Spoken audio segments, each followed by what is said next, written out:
요한계시록 13장은 수정통치 시대의 형편을 보여준 말씀입니다.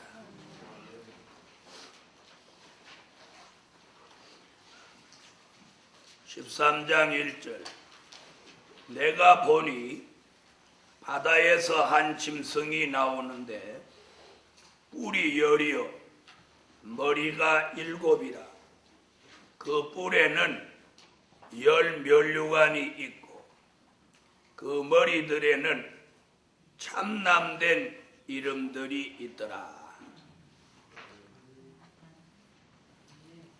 짐승이 어디에서 올라온 짐승이?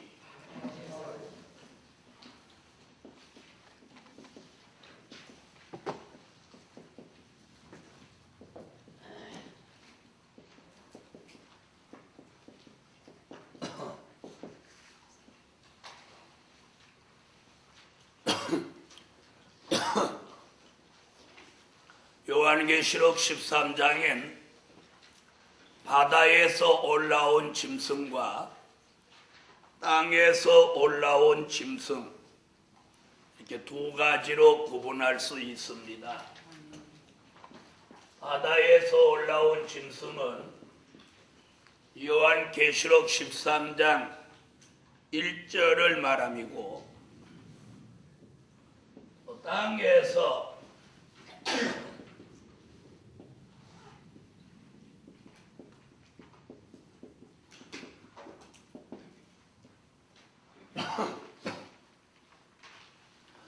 땅에서 올라온 짐승은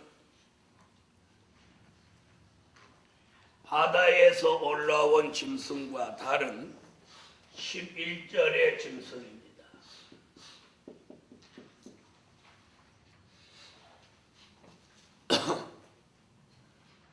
바다에서 올라온 짐승과 땅에서 올라온 짐승의 차이점은 뭐냐면, 바다에서 올라온 짐승은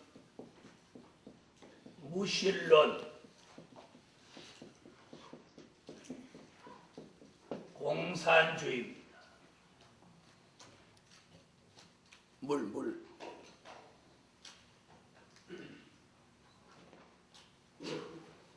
땅에서 올라온 짐승은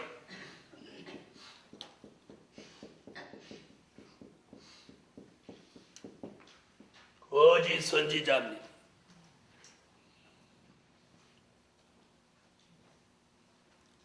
짐승과 거짓 선지자, 수정통치 시대에 이 두 세력이 누구의 지배 속에서 역사하냐면, 용의 지배 속에서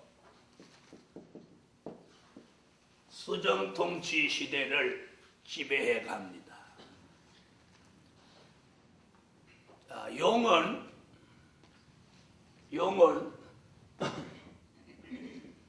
영의 세계, 무신론 공산주의는 사회적으로,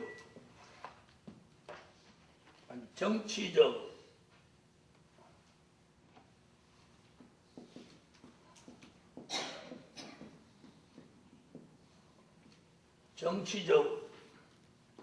또 거짓 선지자는 종교적으로, 그래서 정치적으로, 종교적으로 양대 축을 만들어서 용의 지배를 통해서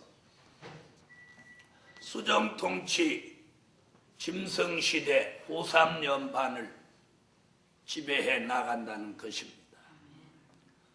그러므로 각각 이들은 하나는 정치적으로, 하나는 종교적으로 분담을 해서 그 시대 사람들을 철저히 지배하고 철저히 다스려서 모두 지옥으로 데리고 가려고 확실하게 역사하는 세력들입니다. 그러므로 우리는 이 수정통치 시대의 형편을 알고 여기 들어가지는 않지만 그 그러한 미래를 내다보고 많은 사람을 이런 곳에 들어가지 않도록 살려낼 수 있는 막중한 사명을 가질 수 있어야 하겠습니다. 자, 요한계시록 13장 1절에 바다에서 올라온 짐승 무신론 공산주의는 요한계시록 6장 3절로 4절에 등장했던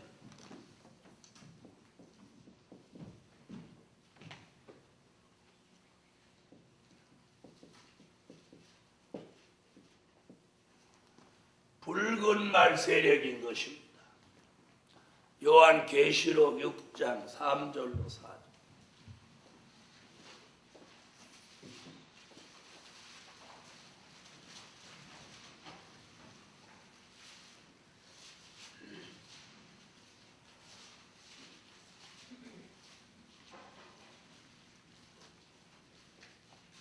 요한계시록 6장 3절로 4절.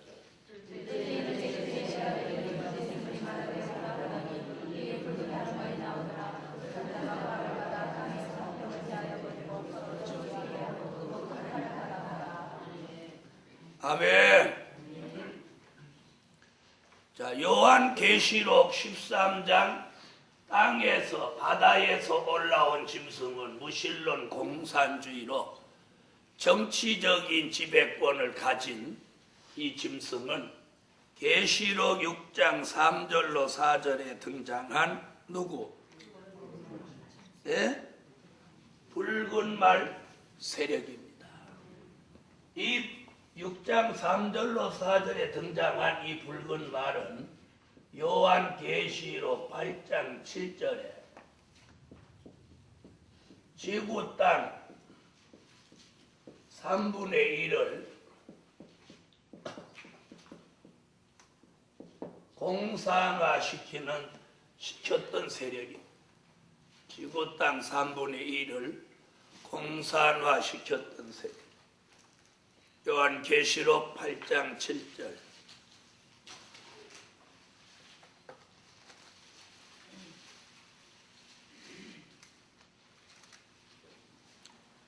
네, 찾으셨으면 읽어주세요.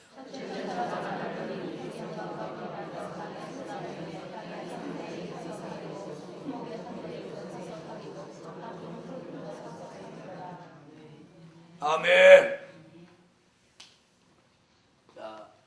계시록 6장 3절로 4절에 등장한 붉은 말 공산주의 운동이 계시록 8장 7절에 지구 땅 3분의 1을 공산화시켰고 그 세력이 점점 비대해져서 나중에는 청황색 말로 등장하고 더 나아가서는 계시록 13장 무신론 공산주의를 완전히 수정 통치로 지배하는 시대를 만들어 간다는 것입니다. 자, 이 짐승은 뿔이 10이요 머리가 7이라. 그래서 7머리 10뿔 가진 짐승이다 이렇게 표현합니다. 그래서 그 진리, 그 비밀을 모르는 종들은 마치 말세에 머리가 7 달리고 뿔이 10 달린 괴물이 등장하는 것 같이 말하기도 합니다. 그래서 그 해답을 못 찾으니까 이건 상징이다 이렇게 말씀하시는 분들이 대부분입니다.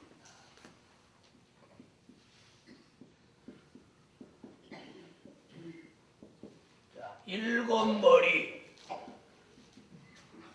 10뿔.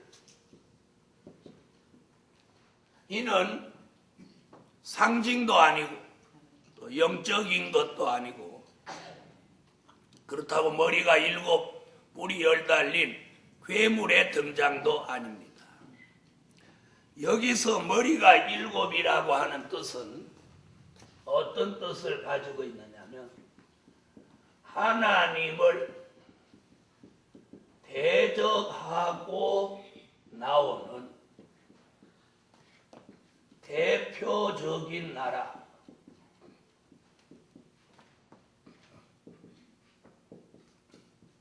일곱을 말하는 것입니다. 여기서 일곱 머리라 하면 뭐라고요? 하나님을 대적하고 나오는 대표적인 나라 일곱을 뜻하는 것입니다. 자, 그러면 창세 이후로 오늘까지 하나님을 대적해 온 대표급 나라를 일곱을 꼽는다고 하면 그 가장 첫째 나라를 애굽이라고 할 수 있습니다. 이스라엘 민족을 최초로 압박했던 바로, 그러므로 그 나라는 애굽입니다. 그 다음 나라가 아수르, 그 다음 나라가 바벨론. 그걸 순서대로 말한다면 메대, 파사 동맹국, 그리고 헬라, 로마, 소련. 자, 이렇게 일곱 나라를 하나님을 대적한 대표적인 나라 일곱으로 꼽을 수 있는 것입니다. 이것을 가리켜서 일곱 머리다. 머리라고 하는 건 무슨 뜻이냐면 우두머리다, 대표적인 나라다, 이런 뜻을 가지고 있습니다. 그래서 애굽, 아수르, 바벨론, 메데파사, 헬라, 로마, 소련. 자, 이 말씀을 참고로 하려면 요한계시록 17장 9절로 10절에 보면 바로 이 나라들의 역사를 우리가 알 수 있도록 기록해 놓았습니다. 요한계시록 17장 9절로 10절을 참고하시겠습니다. 찾으셨으면 읽으세요.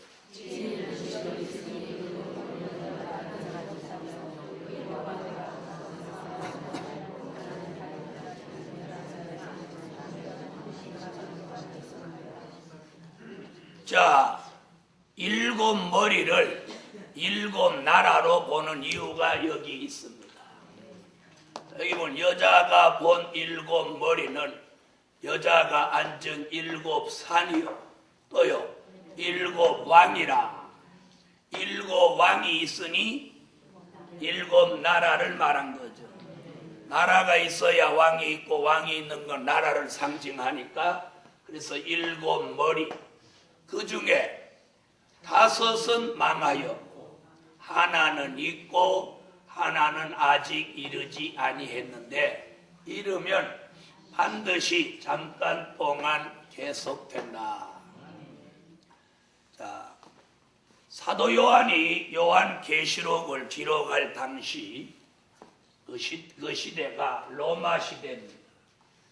그래서 사도 요한이 자기가 기록하는 그 시대를 기준으로 해서 예언을 한 거죠. 자기가 계시록을 기록하는 그 기준은 어디예요? 로마. 그 로마로 시점했을 때 몇은?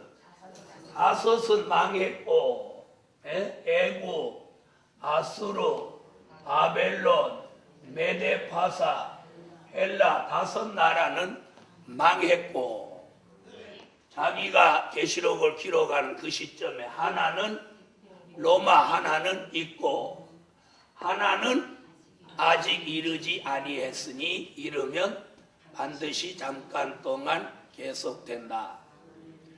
그럼 로마 후에 하나님을 가장 대적한 나라를 왜 소련으로 꼽느냐면 소련이 붉은 말의 원체입니다. 왜 아멘 안 하세요? 붉은 말, 공산주의, 종주국 그러면 어디예요? 소련입니다.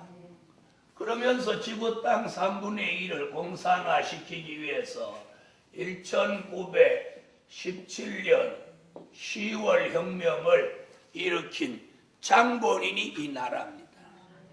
그러면서 무신론 정책을 펴면서 전 세계를 두려움에 공포에 떨게 했던 나라고, 공산주의가 가는 곳마다 교회가 다 피해를 입고 하나님의 말씀을 찾아볼 수 없는 계시록 8장 7절 같은 역사가 일어났으므로 소련을 7째 머리로 꼽는 것입니다.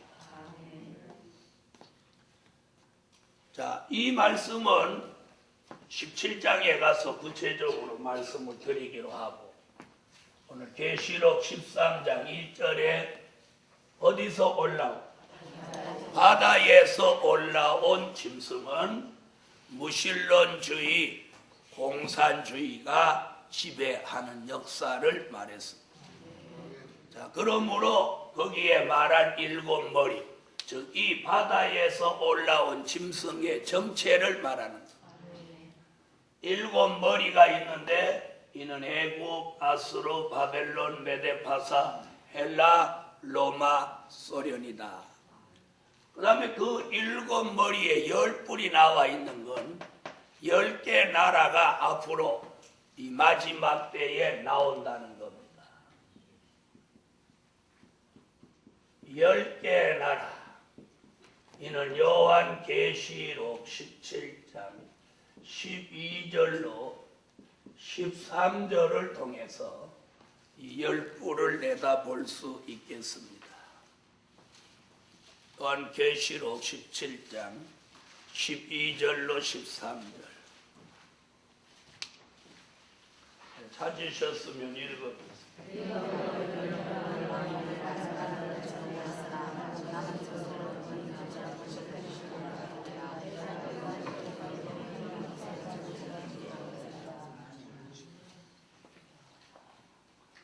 자, 10개 나라.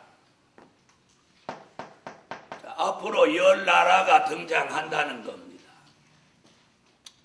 자, 언제 등장하느냐? 요한계시록 17장 11절로 13절까지 내용을 보면, 자, 7째 머리가 죽게 되었다가 8째 왕으로 소생되면, 살아나면 그 8째 왕의 비호를 받고 10개 나라가 등장해서 누구와 함께? 8째 왕과 함께 수정통치 시대를 지배해 갈, 사실상 행동하는 나라라. 그렇게 보시면 돼요. 이런 나라가 앞으로 10개 나라가 등장한다는 것이 성경적 예언입니다.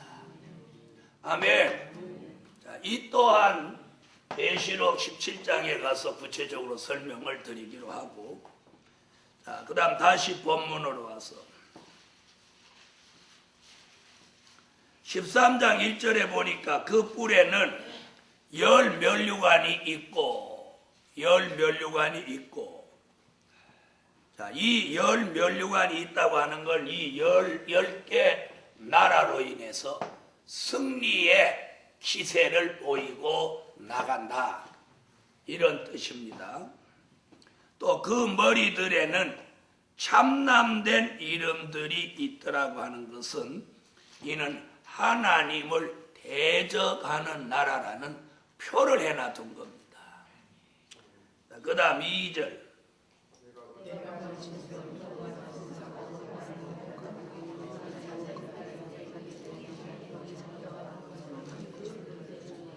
자, 이 사도 요한이 본 어디에서 올라온 짐승, 이 바다에서 올라온 짐승은 무엇 같다?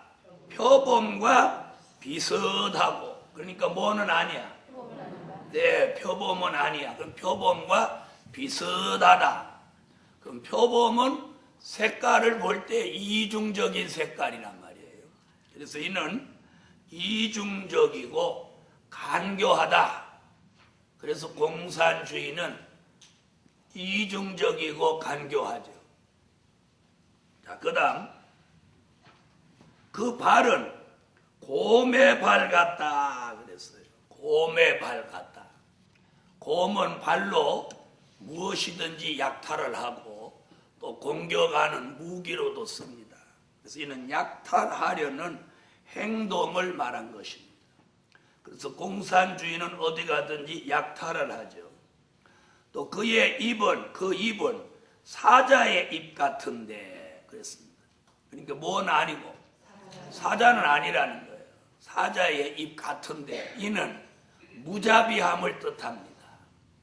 공산주의는 사자가 짐승을 잡을 때 한 번 물으면 놓지 않기 때문에 짐승들이 꼼짝 못합니다.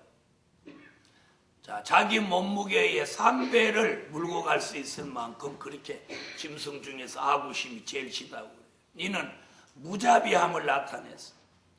이 지구상에서 공산주의보다 더 무자비한 사람들은 없습니다. 자기 아버지를 고발하고 자기 가족을 고발해서 인민재판을 받게 하는 게 공산주의. 그 다음 용이, 이 짐승은, 이 바다에서 올라온 짐승은 용이 뭘 줬대요? 자, 이 짐승에게다가 용이 누구에게다가? 이 짐승에게다가 뭘 줬대요? 자, 용이 자기의 능력과 짐승에게 능력과 또요 보좌와 큰 권세를 누가 누구에게 줬어요? 용이 짐승에게 주었다는 사실이에요. 그러니까 이 짐승이 큰 능력을 가지는 건 자기 힘이 아니고 누구로부터 온? 용으로부터 온 힘이에요. 자, 하나님의 사람이 능력이 있는 건 자기 능력이 아니고 하나님께로 온 능력인 것 같이. 그죠? 이 짐승, 무신론 공산주의도 누구로부터? 용으로부터 온 능력이에요. 그럼 이 용은 누구를 말하는 거예요? 요한계시록 12장 7절로 9절에 말한 누구요? 공중의 권세를 잡고 있던 예펜 마귀 사단입니다. 즉 마귀 사단으로부터 능력과 보좌와 큰 권세를 받는다는 거예요. 찾으세요. 계시록 12장 7절로 9절.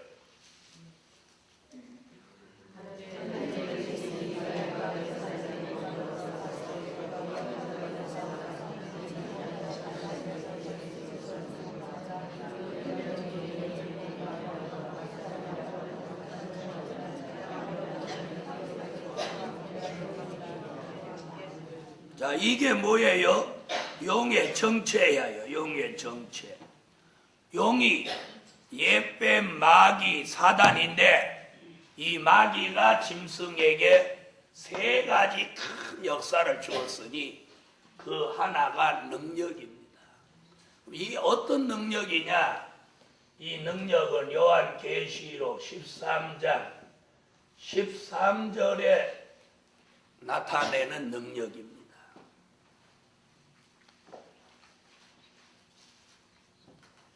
13장 13절.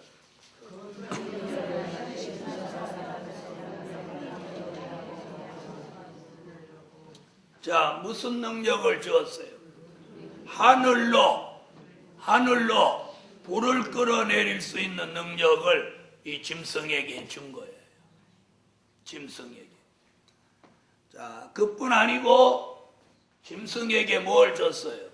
보좌를 주었으니 이 보좌는 요한계시록 16장 10절에 말한 짐승의 보좌입니다.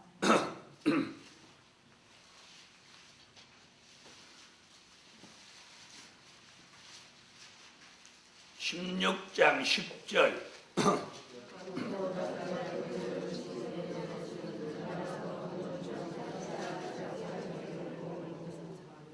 아멘. 자, 짐승의 보좌는 뭘 말한 짐승의 지배권입니다. 수정통치 시대를 지배해 갈 수 있는 권한을 바로 짐승의 보좌라고 합니다. 이는 짐승의 지배권입니다. 짐승의 보좌가 뭡니까? 네? 수정통치 시대를 지배할 수 있는 권한, 즉 지배권입니다. 자, 그 다음에 큰 권세를 주었는데 이 큰 권세란 뭘 뜻하느냐면 다시 계시록 13장 15절에 그 권세에 대한 해답이 옵니다. 13장 15절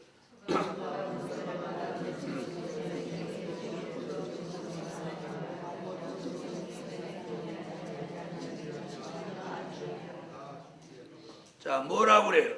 짐승의 우상에게 생기를 주어 우상으로 말하게 하는 거예요. 이게 권세예요.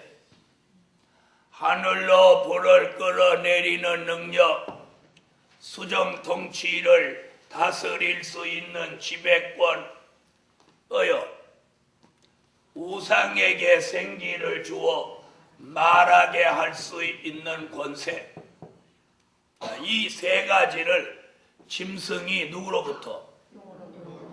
용으로부터 받은 거예요. 용으로부터 받았어요.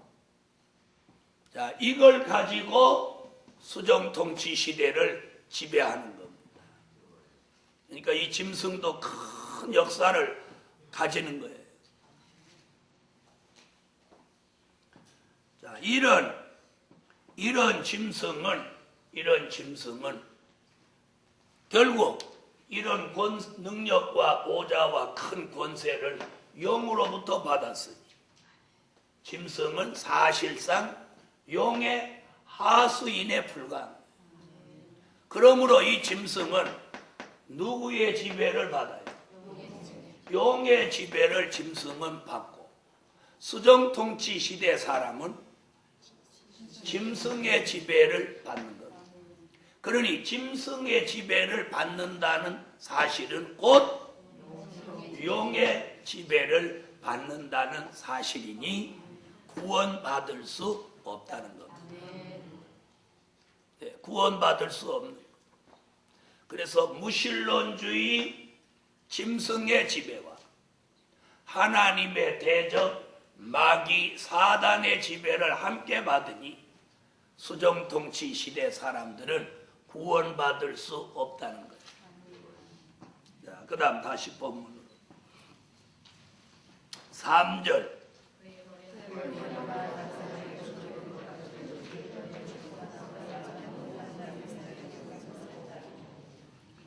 자, 그의 머리 하나가 상하여 죽게 되었던 상처가 나음에 온 땅이 이상히 여겨 그를 따르고. 자, 바다에서 올라온 짐승의 뭐 하나가, 자, 거기 보면 그래서 그의 머리 하나가 상하여 죽게 된 것 같더니.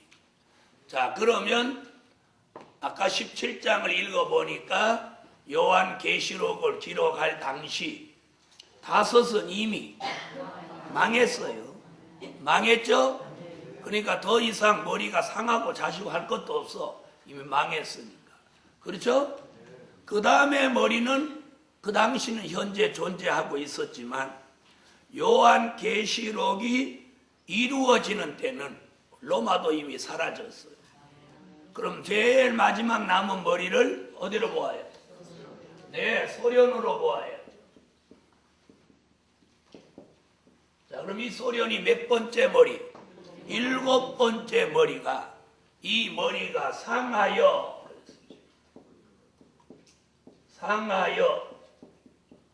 죽게 되었다.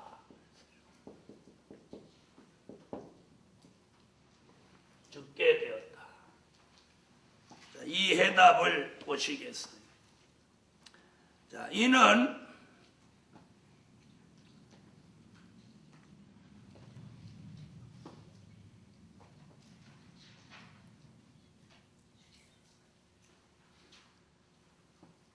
13장 12절을 참고해 보면, 계시록 13장 12절을 참고해 보면 13장 3절의 말씀과 같은 얘기들이 거기 등장합니다. 13장 12절.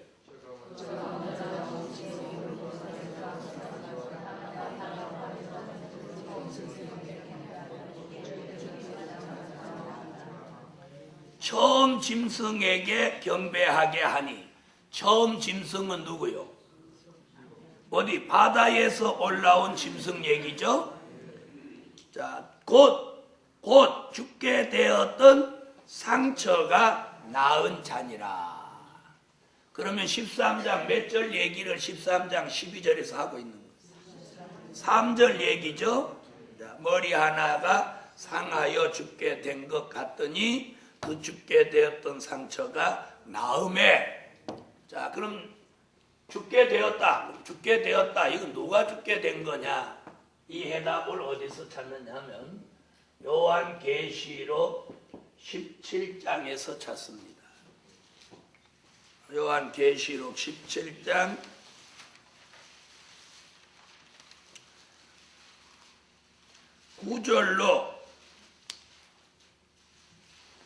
9절로 11절까지 보세요. 9절로 11절.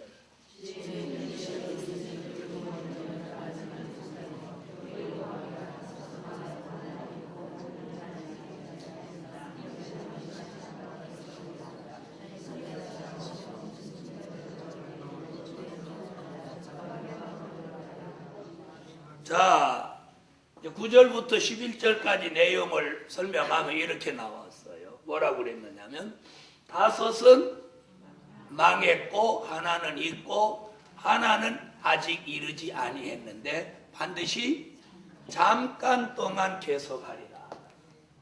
그럼 몇 번째 머리 얘기하는 거예요? 7째 머리는 뭐라고 그랬어요? 나오면 잠깐 동안 계속한다. 이렇게 말해요. 그러면서 그 뒤에 무슨 얘기를 했어요? 8째 왕의 등장을 말했다. 그랬죠? 8째 왕의 등장.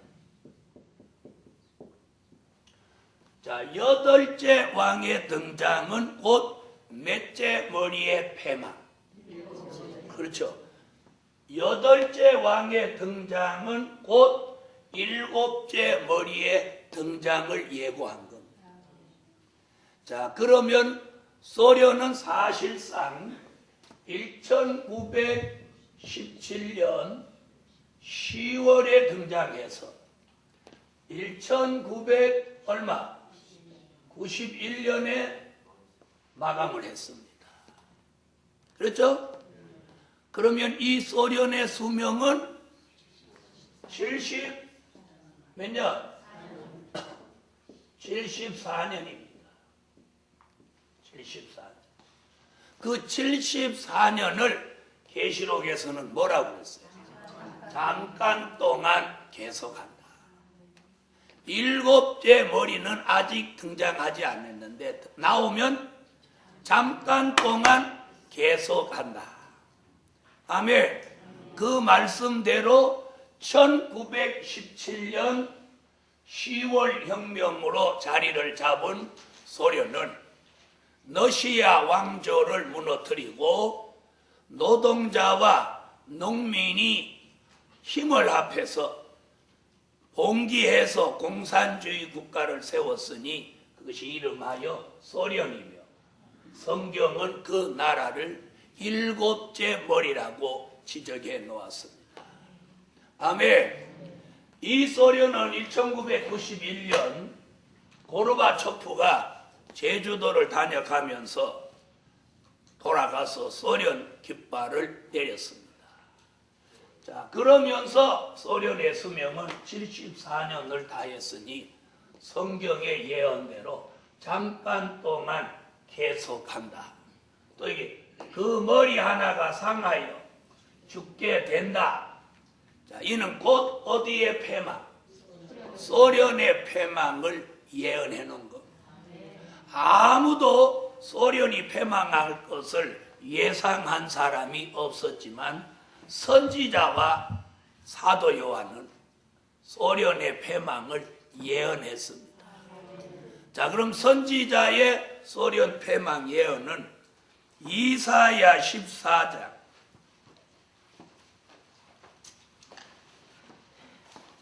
이사야 10장부터 보겠습니다.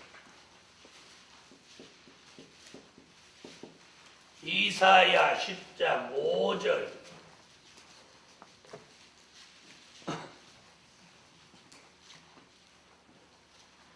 이사야 10장 5절 읽으십시오.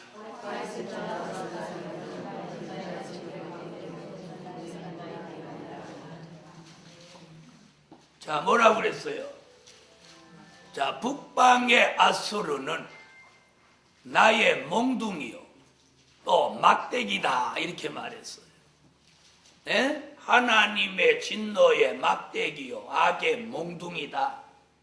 그 진노의 막대기 악의 몽둥이 같은 북방의 세력을 이사야 14장 5절에 정한 때가 되면 그걸 꺾어버리신다는 거예요.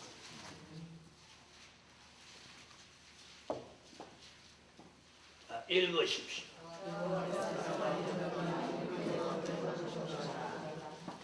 바로 이게 너를 치던 막대기, 네? 패권자의 호를 꺾는다. 패권자의 호를. 자, 이 소련이라는 나라는 강대국 미국과 더불어 세계의 패권을 다투던 나라니까 강대국이죠. 강대국이죠. 그럼 왜 미국보다 더 강대국이라고 우리가 생각하느냐? 그 이유가 있습니다. 미국 사람이 들으면 섭섭할지 모르지만, 자, 미국은 역사가 몇 년이 넘었어? 100년? 200년이 넘었죠. 그런데 소련은 무엇도 못된 나라. 100년도 못된 나라야. 100년도 못된 나라. 시작해서 망하기까지가 몇 년이었습니까? 74년이. 물론 그 앞에 러시아 왕조가 있기는 있었지만, 네. 그래도 소련이라고 하는 깃발을 올린 지 74년밖에 안 되는 나라가 세계 최강국 200년이 넘는 역사를 자랑하는 미국과 쌍벽을 이루고 패권을 다퉜으니 하나님은 그 나라를 패권자로 본 거예요. 이 말 무슨 말인지 알겠어요? 패권자로 본 거예요. 그래서 패권자의 호를 꺾는다. 자, 패권자의 홀이라고 하는 건 패권자라는 세계의 지배권을 가지고 있는 사람. 세계에서 가장 힘이 강한 나라를 패권자라고 합니다. 그 홀이란 왕이 가지고 있는 왕을 상징하고 있는 지휘봉 같은 게 홀입니다. 네. 자, 그 홀을 꺾어버린다. 그 말은 곧 뭘 말해? 그 나라를 패한다. 그 왕위를 없앤다. 패권자의 자격을 상실케 한다. 이런 말씀이 되겠습니다.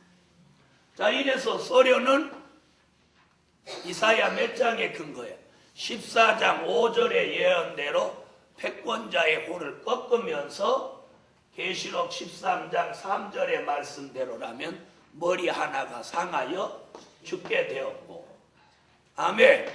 일곱째 머리가 잠깐 동안 계속한다는 그 끝이 온 것입니다. 아멘. 자, 이 종말을, 이 일곱째 머리의 종말을 다니엘은 그럼 어떻게 보았느냐? 다니엘서 7장으로 오세요.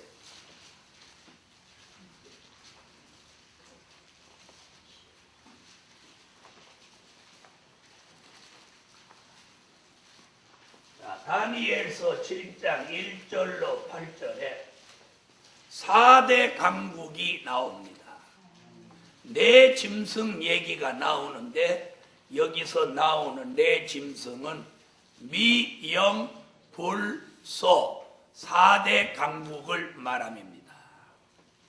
다니엘서 7장 1절로 8절.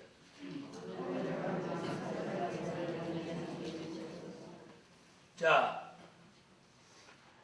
이해를 더 쉽게 하기 위해서 전체로 정리를 한번 해드립니다.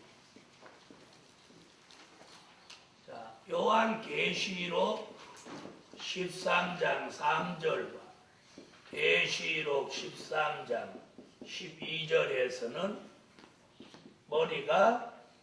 머리 하나가 상하여 죽게 되었다. 이렇게 표현했어요. 이건 뭘 얘기한 거라고요? 일곱째 머리 소련의 폐망을 예언합니다. 그걸 계시록 17장 9절로 11절에서는 뭐라고? 아까 읽어놓고도 뭐라고?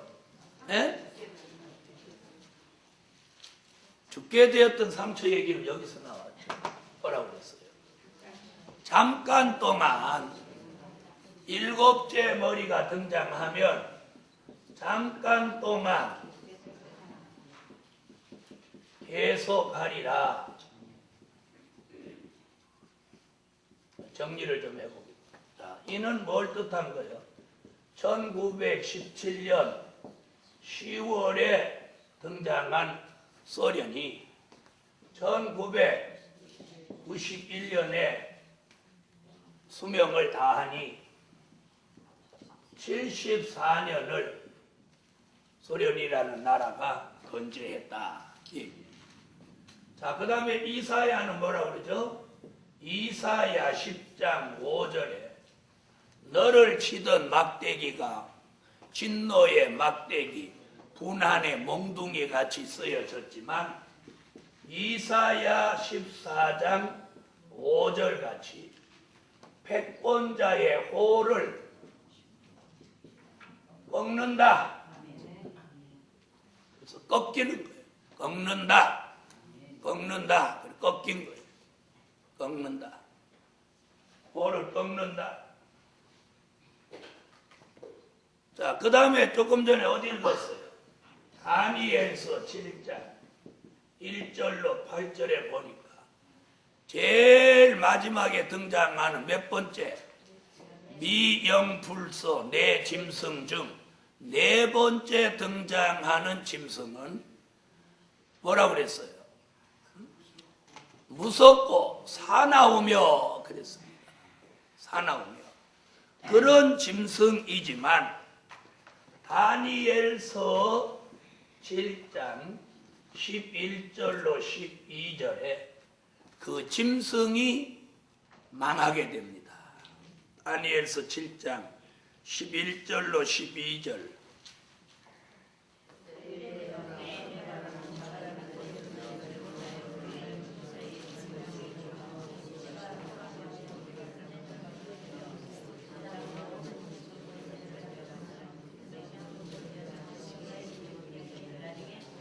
자, 짐승이 뭐라고 그랬어요? 짐승이 죽임을 당하고 또 그 시체가 상한 바 되어 불붙는 불에 던져진다. 자, 그럼 보세요. 그 짐승이 죽게 되어 상한 바 되어 하는 말씀이 어디서 나왔던 거예요? 상하여 죽게 되었다. 그 말씀하고 뜻을 같이 하죠. 그러므로 네 번째 짐승 어디? 소련이 여기서 망한다. 그래서 소련의 뭐 패망. 이걸 누가 예언했어요? 다니엘이 예언했어요. 자, 그러면 소련이 패망할 것을 네 곳에서 예언했어요. 계시록 13장 3절에 머리 하나가 상하여 죽게 된다.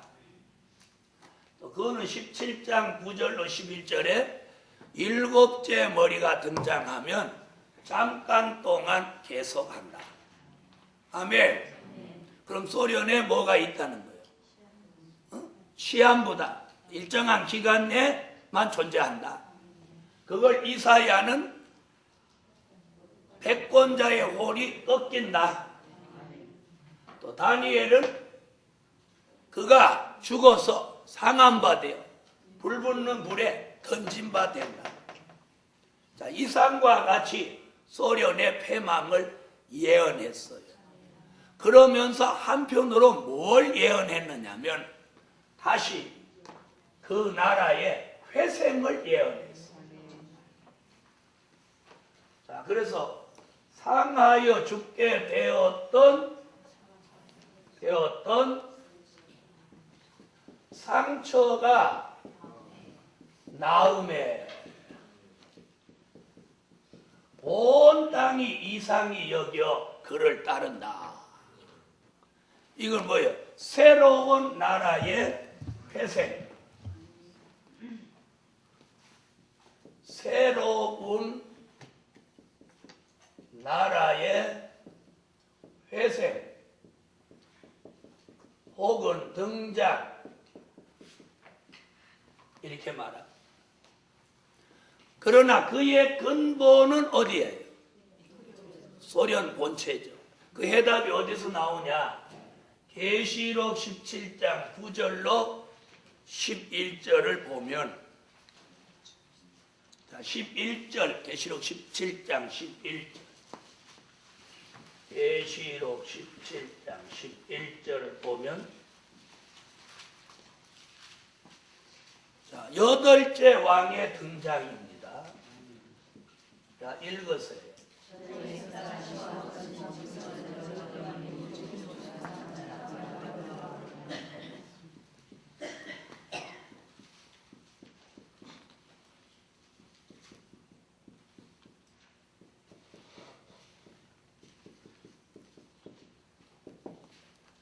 여덟째 왕의 등장을 알렸어요. 그런데 여덟째 왕의 등장은 어디에 속한? 일곱째에 속한다다. 그러니까 뭐만 바꿔 다른 거예요? 나라 이름만 바꿨지 원 근본 공산주의는 같다 이 말이에요. 아멘. 자, 그러니까 일곱 번째 나라는 판판을 내리고 여덟 번째 나라가 일곱 번째에서 다시 등장한다. 아멘. 자, 그래서 지금 와서 보면 뭐 한 게 없어. 변한 게 없어. 변한 게 없어. 다만 소련 일대보다 힘이 약해졌다는 것 뿐이지 변한 게 없어. 변한 게 없어. 그렇죠? 네, 세계 무대에서 러시아라는 이 새로운 나라의 등장은 아무도 신생국가로 보는 사람 없어. 그러죠? 왜 신생국가로 보지 않아? 소련국을 그대로 하고 연방만 해치시켜서 몇 나라를 독립시켜주고 잘 먹고 잘 살아라 하고 그냥 가만히 지금 있는 것뿐이에요. 그렇죠? 그럼 왜 가만히 있느냐? 바로 이것이 죽게 되었던 상처가 낫는 기간이에요. 그래서 성경이 참 희한하게 표현했어요. 죽었으니까 그 다시 회생하려니까 상처가 나으려니까 뭐가 필요해? 에? 시간이 필요해. 시간이. 그래서 성경이 상처가 나음에 또 여덟째 왕이 등장하는데 등장하는 시간이 필요해. 예? 그러나 그는 7 중에 속한 자다. 성경은 아주 또릿또릿하게 증거해놨어. 사도 요한이 아니 똑똑해. 8째 왕인데 몇째에 속한지 모르겠다. 이러면 얼마나 우리가 헷갈려. 그러죠? 너는 7째에 속한 자다. 그러니 그 성경대로 그대로 지금 되는 거야. 또 상처가 나음에 그래 놓으니까 지금 낫는 기간도 정해놓고 서서히 지금 일어서는 거예요. 네? 지금 러시아는 고유가 시대를 맞이해서 5.1달러가 얼마나 그 러시아 중앙은행이 들어오는지 행복한 고민을 한다는 거예요. 그러면서도 얼마나 못돼 빠졌는지 우리 돈은 떼어먹고 안 주는 거예요. 돈이 그렇게 많이 들어오면 돈 갚아야 되잖아요. 그죠? 그런데 헬기로 가져가라, 비행기로 가져가라 이래서 어디 지네들이 실컷 써먹다가는 우리가 가져오면 부석도 없어서 못 쓰고 그러는 거, 고철덩어리 우리한테 떠넘기. 그래도 가서 당당하게 돈을 못 받아요. 바보 온다니. 이 장사 못하는 사람은 줄 건 땡볼까지 주고 받을 건 생전 못 받는, 이런 사람은 회사 3년 못 가. 3년 못 가. 무슨 얘기인지 아세요? 자, 이래서 8째 왕의 등장은 7째에 속한 자다. 자, 상처가 낫는다. 8째 왕이 등장한다. 얼마나 정확하게 이 마지막 러시아의 등장을 얼마나 정확하게 표현했는지 몰라요.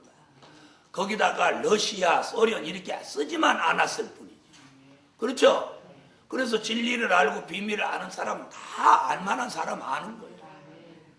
자, 그 다음에 이사야가 14장 5절에 호를 꺾었어요. 이는 곧 뭘 말하는 거예요? 7째 머리 소련의 패망을 말합니다. 그런데 이사야가 또 뭐라고 하느냐 하면 이사야 14장 찾으세요. 29절.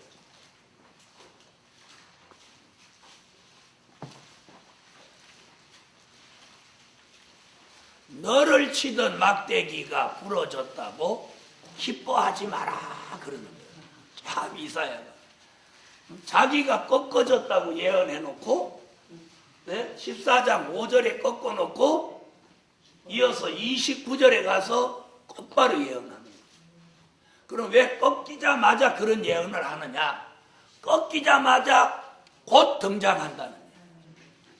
자, 14장 29절 읽으세요.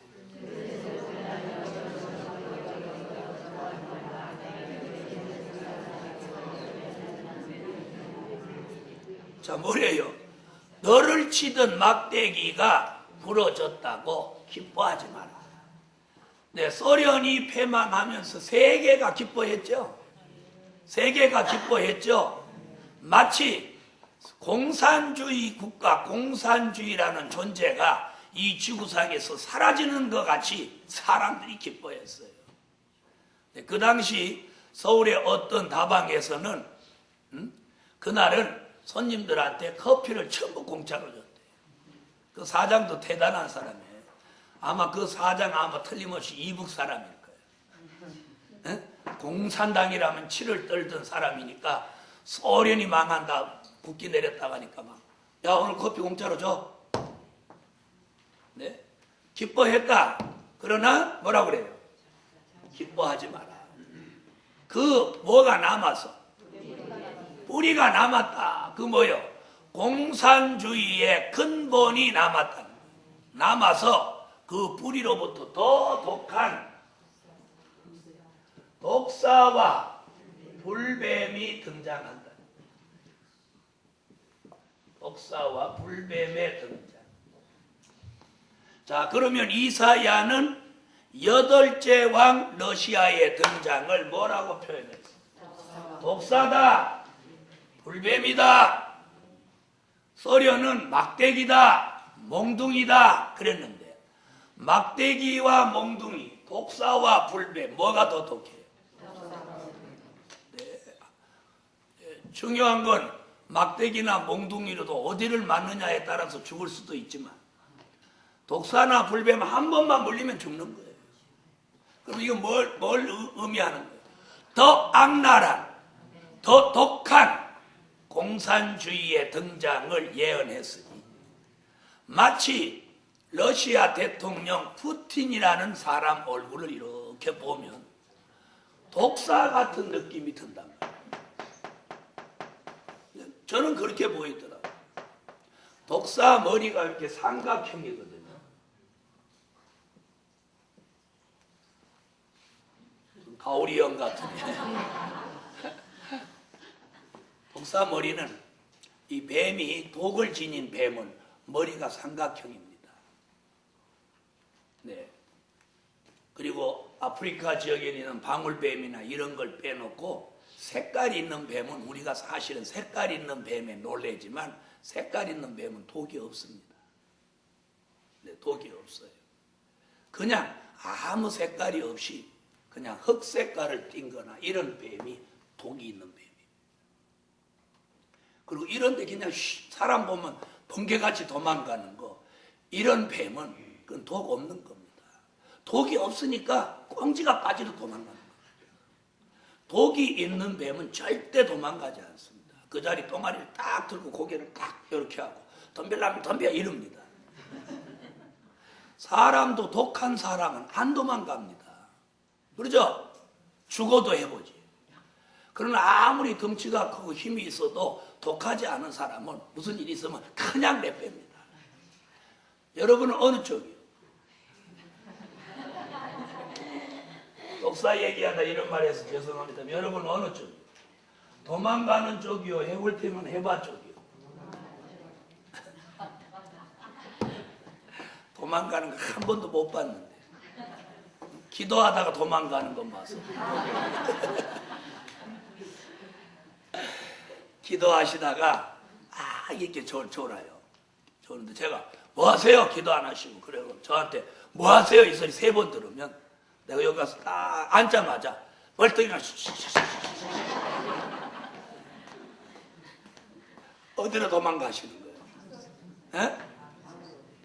그렇게 도망가는 날은 새벽기도 땡땡땡 그렇게 도망가시면 내가 새벽에 나오면 딱 보면 틀림없이 그 자리는 성경만 이렇게 펼쳐져 있어요.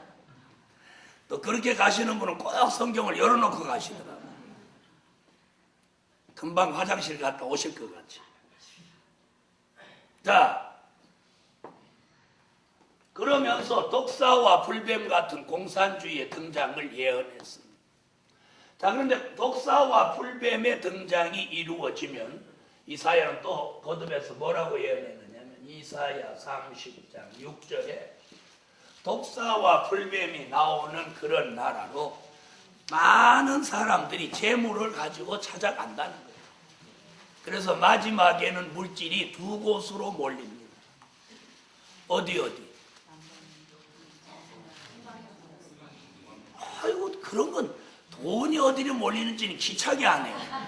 동방 역사가 있는 곳으로 또 독사와 불뱀이 있는 곳으로 이 물질이 2곳으로 몰리죠. 자, 이사야 30장 그걸 어떻게 안 잊어버리지? 30장 6절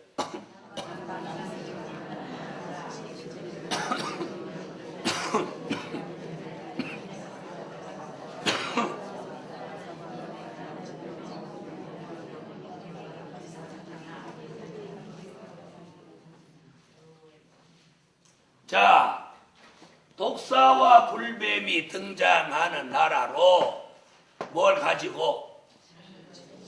재물과 보물을 가지고 그리로 간다는 거예요.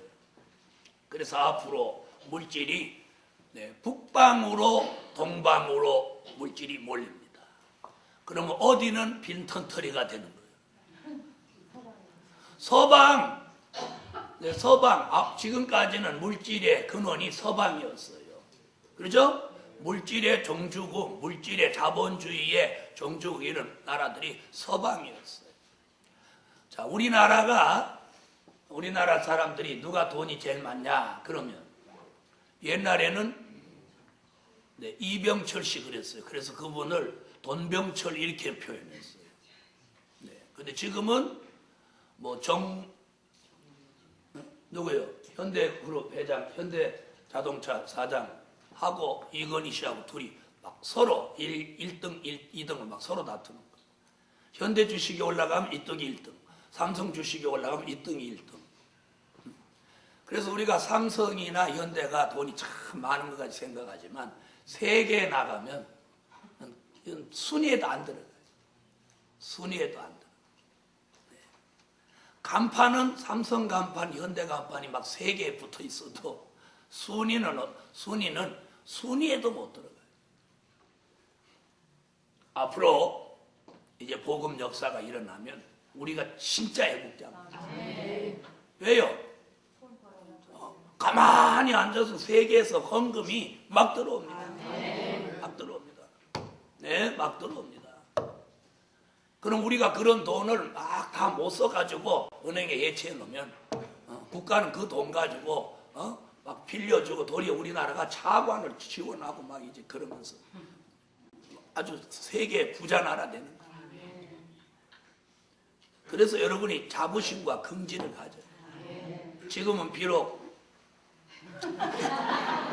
지갑을 딱 열면 1,000원짜리 3장 딱 이렇게 외롭고 고독하게 들어있을지라도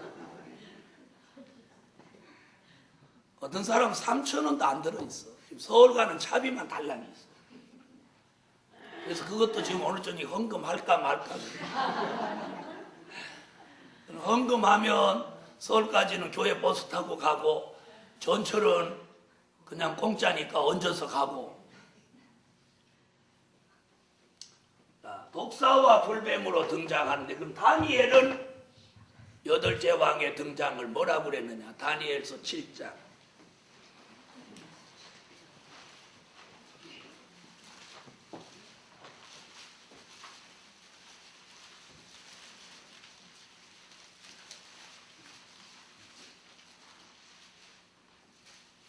7장 8절 11절 두 곳을 읽으세요.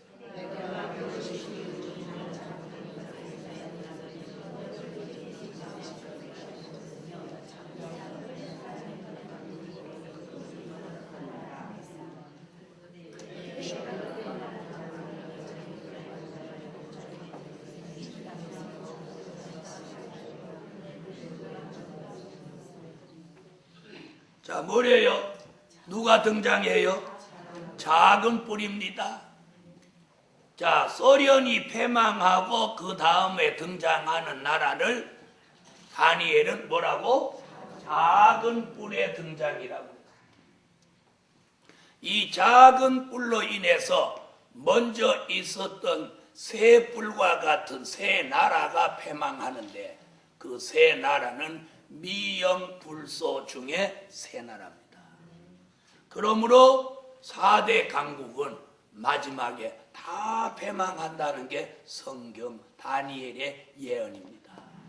그러면서 누구의 패권주의 시대가 8째 왕의 패권주의 시대가 오니 그것이 곧 수정통치 시대입니다. 왜 하면 안 하세요? 이해가 덜 됐어요. 이해 덜 됐으면 또 앞으로 다시 가. 자, 정리를 해보시죠. 계시록 13장 3절에는 머리 하나가 상하여 죽게 되었다. 이는 소련의 패망. 그 상처가 낫는다. 새로운 나라의 회생 등장. 아멘. 이걸 계시록 17장에서는 잠깐 동안 계속 7째 머리가 등장하면 잠깐 동안 계속하지만 그 나라가 망하고 8째 왕이 등장한다. 그러나 8째 왕이 등장해도 그 근본은 7째 머리에 속한 나라다. 아멘. 이사야는 몽둥이와 패권자의 호를 하나님이 꺾으시니 어디에 패망? 소련이 패망하지만 그 나라가 패망했다고 사람들이 기뻐하지만 그 악의 뿌리 근본 공산주의는 남아있다가 독사와 불뱀 같은 나라로 등장한다. 아멘. 다니엘은 소련의 패망 후에 누구의 등장? 작은 뿔의 등장. 그러므로 계시록 13장 3절을 해석하기 위해서는 이 많은 말씀이 동원되는 거예요. 그러므로 분별할 수 있다는 거예요. 그러므로 지금 어디까지 지금 성경이 이루어진 거예요? 13장 3절이 지금 이루어졌어요. 그래서 지금 8째 왕이 무엇 받고 있는 중이야? 지금 상처를 치료받고 있는 중이야. 그래서 웬만하면 안 나서고 지금 좀 자제하고 있는 중이에요. 그러나 내면 세계로는 굉장히 지금 바쁘게 움직이고 있습니다. 소련은 굉장한 막강한 세계 최고의 군사력을 가지고 있던 나라입니다. 그 나라는 망했지만 그 군사력 그대로 존재합니다. 거기에 뭐만 갖다 붙이면 거기에 물질만 뒷받침돼서 기름이라든지 화약이라든지 인력이라든지 빵이라든지 이런 걸 확실히 지원하면 그 군대는 세계 최강의 군대로 다시 부활하는 겁니다. 네? 그 다음 것이. 자, 그 상처가 나음에 3절, 13장 3절. 온 땅이 이상히 여겨 짐승을 따르고, 짐승을 따른다는 거죠. 전부 온 땅이 이상히 여겨 짐승을 따라. 자, 그 얘기는 아까 누가 그랬어요? 이사야 30장 6절에 독사와 불뱀이 나오는 나라에 남방 왕의 사신들이 나귀에다가 뭘 싣고 재물과 보물을 싣고 이곳으로 막 속속이 간다는 거예요. 그게 뭐예요? 온 땅이 이상히 여겨 그를 따른다. 그 말씀이 이루어지는 거예요. 그러면 지금 그 말씀까지는 이루어졌나요? 안 이루어졌나요? 아직 안 이루어졌죠? 안 이루어졌죠? 막 러시아 쫓아다니는 국가 원수가 지금 별로 없잖아요. 그렇죠? 그런데 그럼 지금 뭐예요? 상처가 나음이에요. 그러면 아직 뭐까지는 안 된 거야? 8째 왕까지는 안 된 거야. 8째 왕이다 하는 말은 뭐예요? 세계의 패권을 가진다는 뜻입니다. 그렇죠? 그러나 아직 왕까지는 안 된 거야.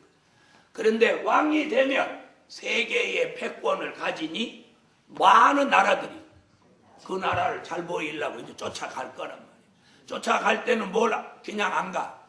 절대 빈손으로 안 가죠. 네, 이런 시대입니다. 자, 그러니 13장 3절이 반쯤 이루어진 거예요. 네? 자, 우리는 이 시대에 살고 있습니다. 그 다음 4절.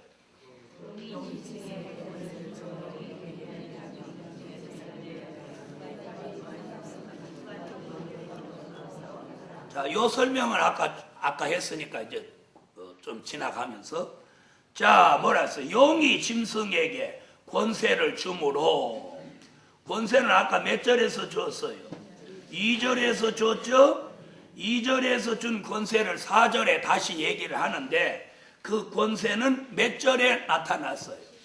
15절에 나타난 권세죠? 무슨 권세? 우상에게 생기 주어 말하게 하는 권세입니다. 자, 4절 다시 보세요. 용이 짐승에게 권세를 주므로 용에게 경배하며 짐승에게 경배하여 가로되 누가 이 짐승과 같으뇨? 누가 능히 이로 더불어 싸우리요 하더라. 그러니까 뭐가 되는 거예요? 아무도 이 짐승과 싸울 나라가 없다는 거예요. 다시 말하면 명실공히 몇째 왕이 되는 거예요? 8째 왕이 되는 거예요. 아멘. 자, 그래서 용과 짐승에게 다 경배한다. 여기 보니까 경배한다고 그러죠? 용에게 경배하며 짐승에게 경배하여 가로되 이 말은 몇 절에 더 확실하게 해놨어요? 8절이죠. 8절인 거예요.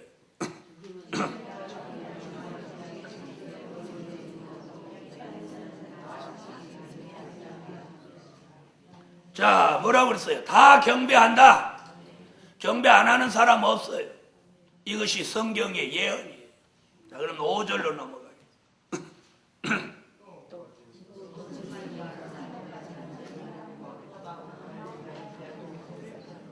자, 짐승이 큰 말과 참남된 말하는 입을 받고, 이 얘기는 어디서 나왔던 얘기예요? 1절에서 나왔죠. 그 머리들에는 참남된 이름들이 있더라. 자, 우리가 과거에 유태인들이 예수님 보고 예수님 앞에서 옷을 찢으며 참남하도다 막 그랬어요. 예수님이 무슨 말씀하실 때 그랬어요? 이 성전을 헐어라. 내가 3일 만에 이렇게 세운다. 그렇게 하니까 옷을 찢으면서 참남하도다 그랬어요. 이 참남이라는 말은 뭐냐면 하나님을 회방하는 말을 할 때 참남하다다 이렇게 말하는 거예요. 그러니까 이 짐승과 이 세력들이 누굴 회방하는 거예요? 하늘의 하나님을 향하여 회방한다는 말이 6절에 나옵니다. 6절을 잠시 보고 가죠.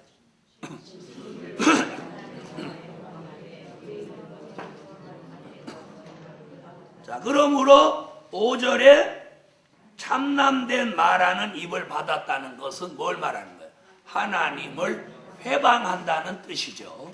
그 뜻이 몇 절에 정확하게? 6절에 정확하게 나왔고, 자, 또 42달 일할 권세를 받으니라. 몇 달? 그래서 짐승이 지배하는 수정통치 시대를 얼마로 보는 거예요? 달로는 42달로 보는 거예요. 자, 권세를 받고 보좌를 받고 능력을 받아도 일하는 기간은 정해져 있으니 그들이 지배하는 시간을 42달이라고 했습니다. 42달 동안 일할 권세를 받는다. 이는 이미 어디서 예언했느냐면 요한계시록 11장 2절이나 다니엘서 7장 25절에서 이미 예언해 놓았습니다. 한때와 두때 반때 혹은 42달 이렇게 표현되어 있습니다. 계시록 11장 2절.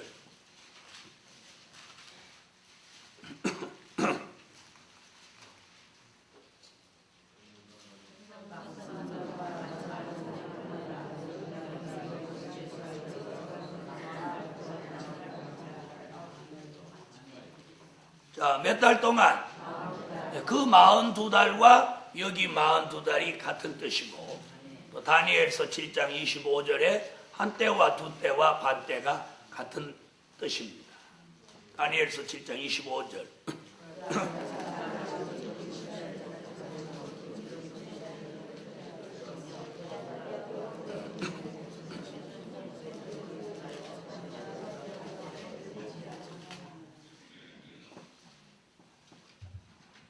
자, 몇 달? 한때와 두때, 반때. 이는 뭐요? 3년 반. 한때는 1년, 두때는 2년, 반때는 반년. 그래서 달로 말하면 42달, 날로 말하면 1260일. 네.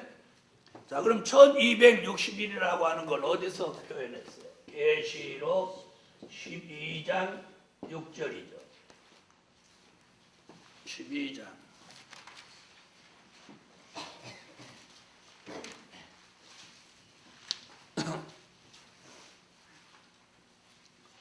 계시록 12장 6절 읽으세요.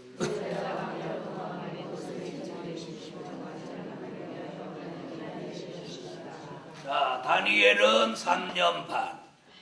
계시록에서 계시록 11장 2절에는 11장 5절과 같이 3년 반, 한 42달. 계시록 12장 6절에는 1260일. 이렇게 정했어요. 그러니까 3년 반, 42달, 1260일. 같은 기간이죠. 자, 다시 책으로 오세요. 그 다음 6절.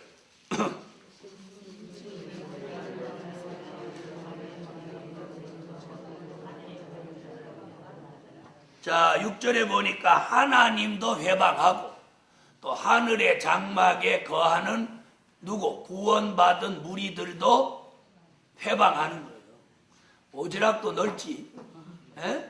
뭐 땅에서 땅을 정복하도록 두니까 땅을 내어주니까 하늘까지도 자기가 마음대로 할 것 같이 이렇게 하나님도 회방하고 하늘의 장막에 거하는 하나님의 사람들까지도 회방한다는 거예요. 그 다음 7절.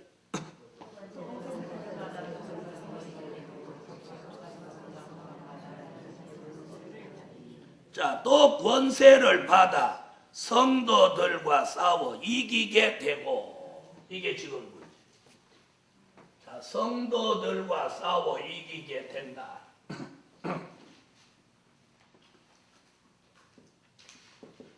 자, 여기서 말하는 성도들은 누구냐? 자, 성도들은 누구냐면, 자, 누구예요? 계시록 12장 17절 그 여자의 남은 자손, 또 청량받지 못한 자, 또 짐승에게 붙임받은 자. 아멘.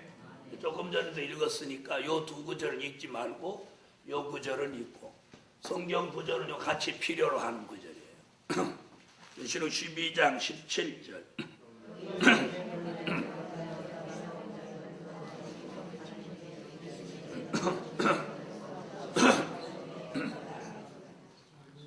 자, 뭐라고 그랬어요? 그 여자의 남은 자손, 어디 들어가지 못하고 예비처에 따라 들어가지 못하고 남아서 수정통치 시대를 살아가는 성도들, 이들은 계시록 11장 2절에 무엇 받지 못했고 청량받지 못했고 다니엘서 7장 25절 같이 짐승에게 내어준 바 된 자들입니다. 이는 마태복음 24장 40절로 41절 같이 버림받은 사람입니다. 버림받은 사람. 마태복음 24장 40절로 41절.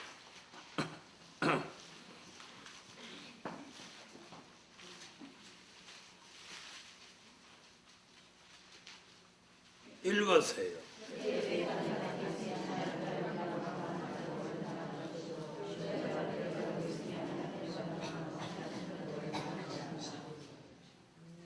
자, 뭐라고 그랬어요? 두 남자가 밭을 갈고 있는데 하나는 데려가고 하나는 버려둔다. 두 여인이 매를 갈고 있는데 하나는 데려가고 하나는 버려둔다. 버림받은 교회, 버림받은 사람입니다. 자, 다시 보세요. 7절. 자, 이 성도들은 누구에게 져서? 짐승에게 져서 짐승의 지배를 받는 거죠. 싸움에 지면 싸움에 이긴 사람한테 지배를 받는 거예요. 그렇죠? 받는 거예요. 자, 그런데 뭐라고 했어요? 각 족속과 백성과 방언과 나라를 다스리는 권세를 받으니. 이게 뭐예요? 수정 통치 지배권을 받는 거예요. 뭐라고 했어요? 다스리는 뭘 받는데요? 권세. 다스리는 권세를 받는 거예요. 자, 우리는 다스리는 권세가 뭐예요? 아니, 철장의 권세로 만국을 다스리고 왕권의 권세로 다스리고, 이게 우리가 받는 권세예요. 그런데 이들도 못하는 다스리는 권세가 있다는, 이게 뭐예요? 수정통치 기간 동안 다스리는 지배권이죠. 그래서 전 세계가 누구의 지배를? 이 짐승의 지배를 받게 된다는 거예요. 네. 사람들은 그렇게 말하면 안 받으면 되지 뭐 이렇게 말하는 사람이 있어요.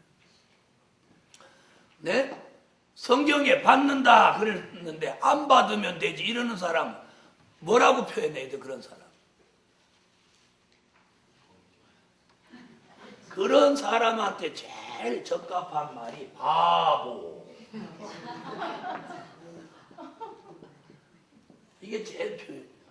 성경에서 지배를 받는다 그러는데 지가 어떻게 해서 안 받으면 된다 이렇게 말해요. 그런 사람을 우리가 선수리 우리 국산 말로 우리 표준 말로 바보.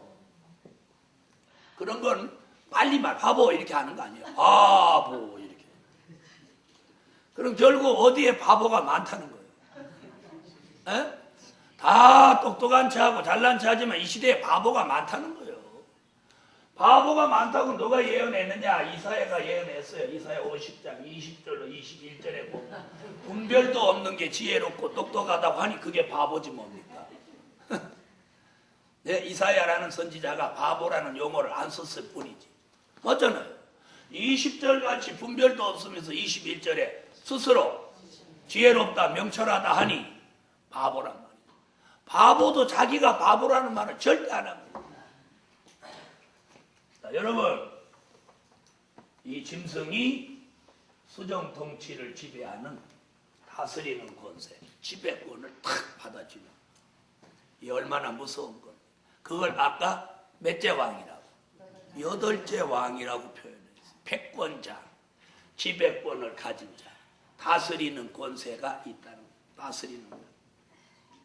또 권세를 받아 성도들과 싸워 이기게 되고 권세를 받았단 말이죠. 어디서 받았어요? 2절에서 받았죠.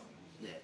그래서 7절에 와서 전 세계를 다스리는 권세를 받으니 하고 그 다음에 이제 8절에 뭐가 들어가느냐? 그 짐승에게 생명책에 기록되지 못한 사람은 다 경배한다. 읽으세요. 8절.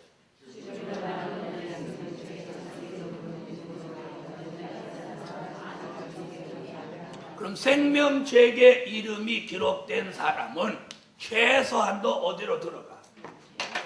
최소한도 어디로 들어가? 예비처로 들어가. 최소한도 예비처로 들어가. 아멘. 그러므로 우리는 그 예비처로 들어갈 사람이 아니고 예비처로 인도할 종이 됩시다. 오늘은 거기까지 공부하겠습니다. 기도드립니다. 감사의 예물 올렸습니다. 만군의 여호와 전능하신 하나님 참으로 감사합니다. 오늘 13장 수정통치 시대의 형편을 공부하면서 많은 말씀을 종이 전했습니다. 저들이 말씀 무장되고 시대를 보는 안목도 열리고 깨달음도 주셔서 정신을 차리는 종이 되게 하소서. 드려진 물질 기억하시고 응답해 주십니다. 정신 차리는 노래도 주셔서 우리가 그 찬양하면서 늘 정신 차릴 수 있게 하여 주옵소서. 예수님의 이름으로 기도합니다. 아멘. 지금 사명자가 정신 차릴 때다 하는 찬양이 지금 나오려고 합니다.